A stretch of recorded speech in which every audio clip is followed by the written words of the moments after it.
palestra do dia de hoje é das cartas de Cristo. Graças a Deus, com o evento da tecnologia, aos poucos esse livro está sendo cada dia mais conhecido. Nós vamos falar das páginas 75 a 78 e a palestra chama-se Jesus, Caminho, Verdade e Vida.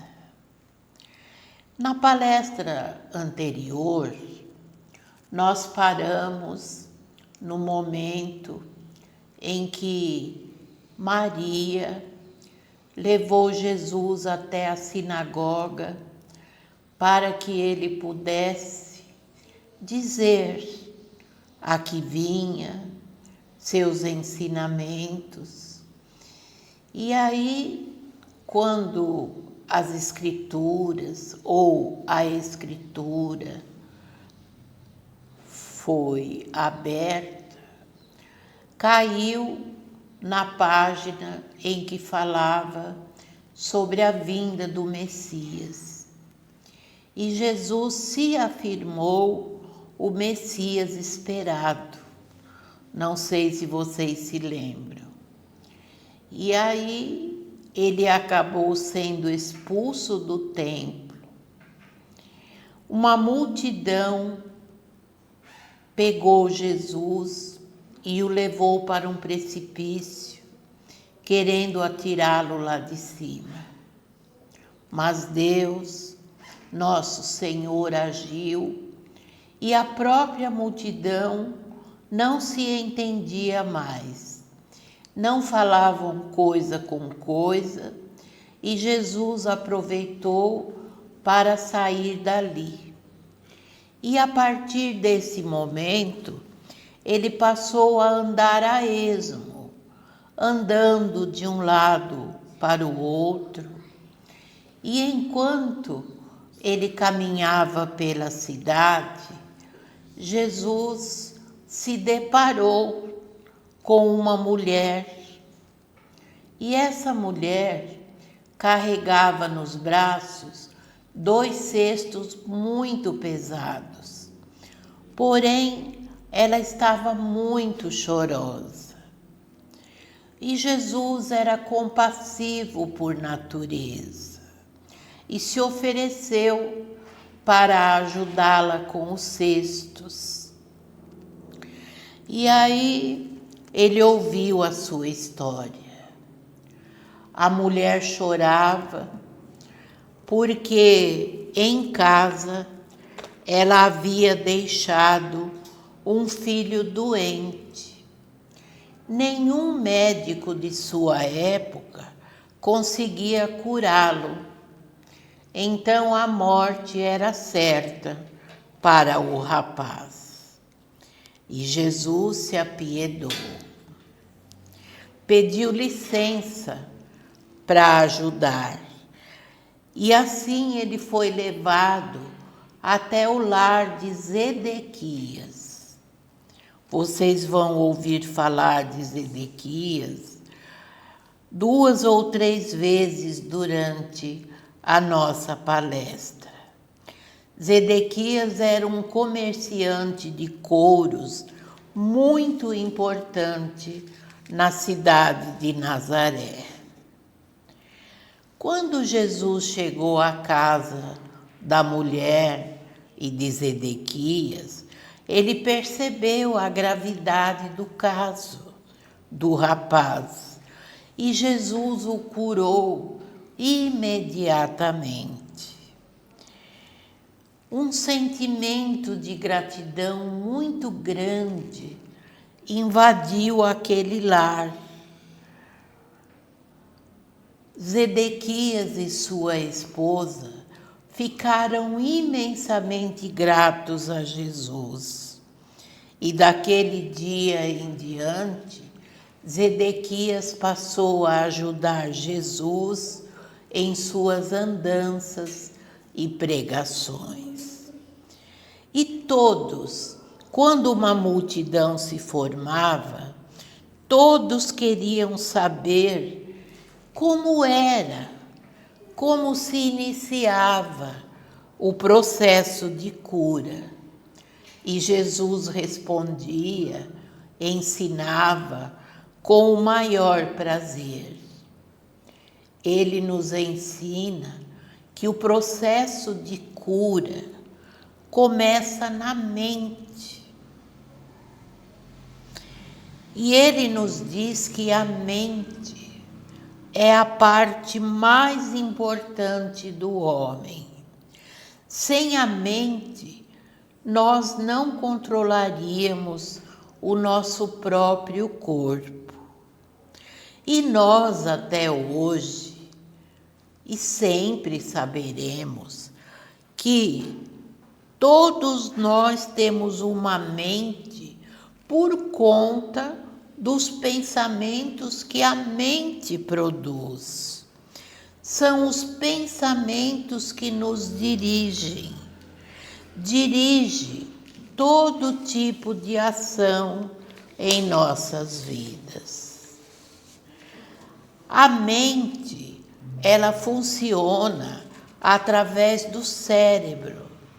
Se não, como diz Jesus, como poderia o cérebro, que nasceu da carne, produzir sentimentos, ideias, emoções? Mas Deus é que é a mente maior. Deus dirige todas as mentes, fazendo seu grande trabalho dentro de cada organismo vivo.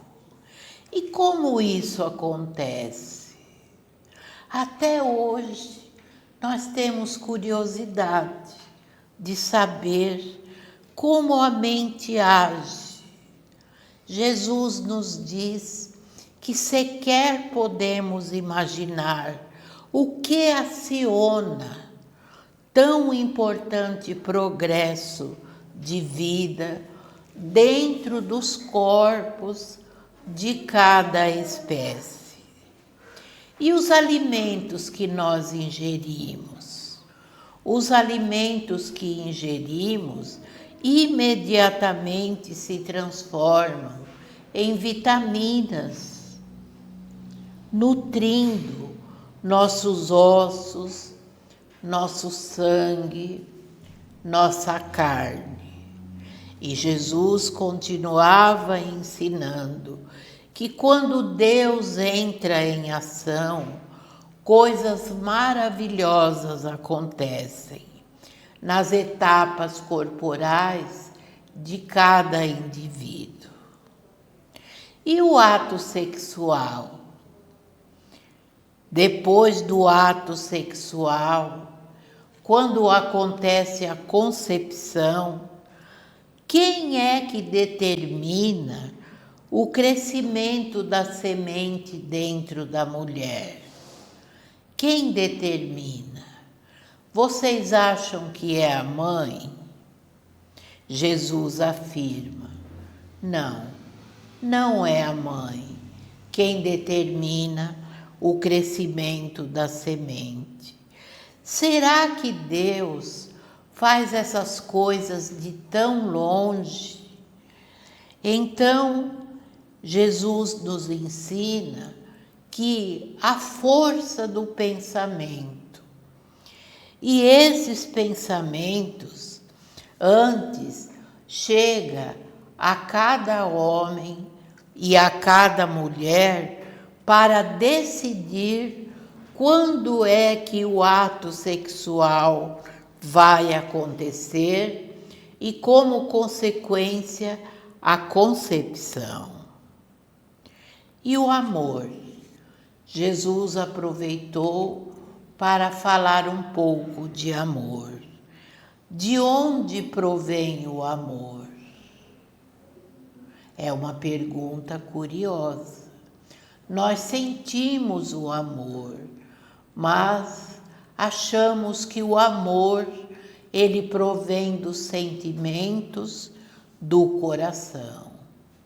Mas Jesus afirma que ele vem do poder criativo da mente, do Pai que está em nós. E Jesus pergunta: como vocês que me ouvem podem negar a verdade de tudo o que eu lhes ensinei esta noite? Então, alguém presente na multidão perguntou a Jesus: Mestre, por que aqui na terra o homem sofre tão dolorosamente? Jesus nos ensina que são por conta, todas as dores, são por conta de dois impulsos muito fortes que acontecem na nossa natureza terrena. Primeiro impulso, em que se explica o sofrimento terreno. O poder que o homem tem de ligar-se a todas as coisas que ele muito deseja. Quando o homem deseja, ele realiza.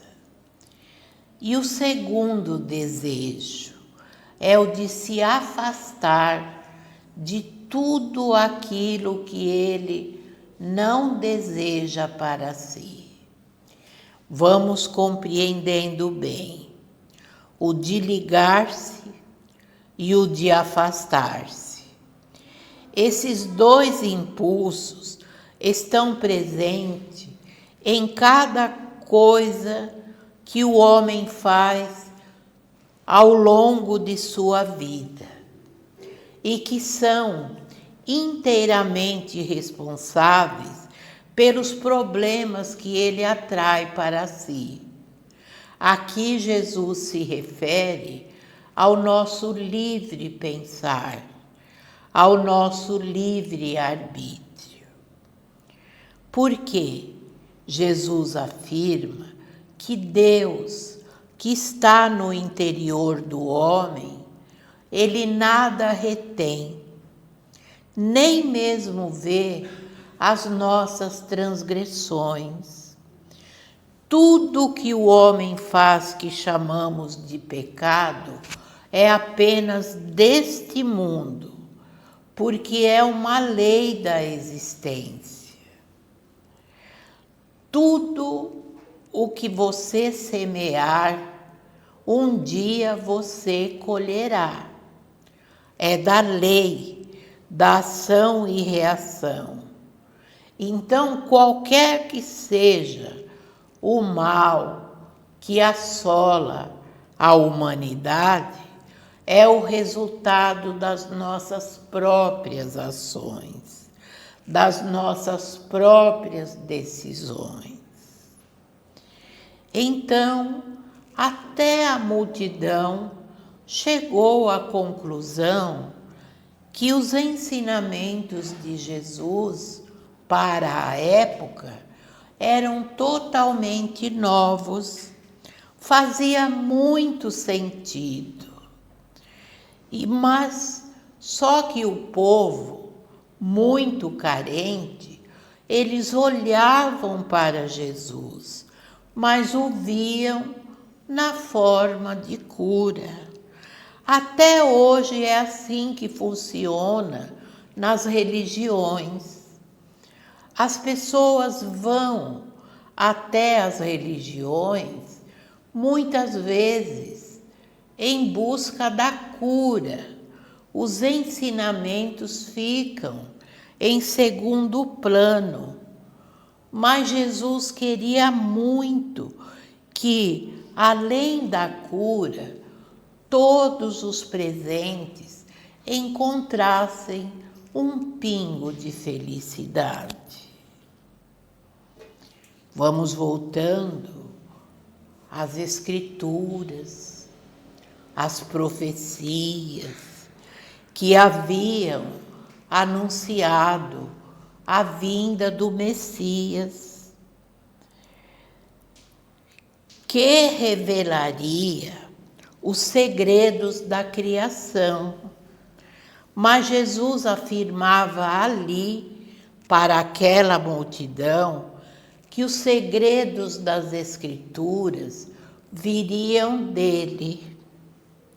Se o povo escutasse com cuidado, entendesse o significado dos ensinamentos, praticassem a verdade, seriam transformados em novos homens e entrariam mentalmente no reino dos céus. E ali, no porto, onde Jesus pregava a boa nova, era muito grande o número de necessitados de corpo e de alma. Todos estendiam a mão, implorando. O coração de Jesus sofria, mas ao mesmo tempo se alegrava, porque sabia que não era da vontade de Deus tanto sofrimento. E Jesus curava. E em meio à multidão, Jesus curou uma mulher que, por conta de muitas doenças enfrentadas por uma vida inteira, ela andava encurvada. Todos se comoveram, agradecidos por mais um milagre. Todos diziam: louvado seja Deus. Jesus sentia, Jesus praticava. A boa nova, novos ensinamentos estavam sendo disseminados. E assim continuou por vários dias. Jesus falava sobre a mente, sobre o Pai, a fonte criativa do universo. E o povo queria saber mais sobre as tristezas da terra, sobre as doenças que nos acometem, sobre as misérias que enfrentavam. Então, pregando, orando, ensinando, Jesus chegou à conclusão que precisaria achar seus próprios ajudantes, em quem pudesse confiar. E assim, naquele dia, ele dispensou Zedequias para que ele pudesse voltar junto de seus familiares. E assim, Jesus saiu, partiu para as montanhas, onde ele costumava orar, entrar em comunhão com o Pai, pedindo a Deus naquele instante inspiração para a escolha dos seus novos discípulos, na certeza de que ele seria auxiliado pela grande consciência universal. Depois, com os discípulos, ele retornaria para Cafarnaum, cumprindo sua missão de mestre e curador.